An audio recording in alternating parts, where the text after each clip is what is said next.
আমার যিনি জীবনসঙ্গিনী বা আমার ওয়াইফ, রিসেন্টলি আমার বিয়ে হয়েছে, তো ওনার জন্য আমার লেখা প্রথম গান আমি শোনাতে পারি। প্লিজ প্লিজ, এটা আমরা আরো সৌভাগ্য আমাদের। প্লিজ শোনান। আচ্ছা হ্যাঁ, এটা প্রথম ওনার জন্য লেখা, সামহাও মানুষেরও খুব ভালো লেগেছে। এক মুঠো বিকেলের রোদ করি জোনাকির খোঁজ তোমায়, দেখি জানালায় ওই মায়াবী চোখ যেন ঘিরে ধরে আমায়।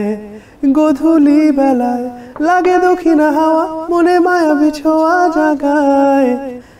ভুলে যাই সময়, তোর সুরভি টানে আমায়। মিলিয়ে স্নিগ্ধতায় হারাই কোথায়, জানি না মেঘের ডানায়। ভেসে যাই আমি তোর ইশারাতে, এক পলকে মরে যেতেও রাজি। তোর বায়নাগুলো করব পূরণ, জীবন রেখেও বাজি।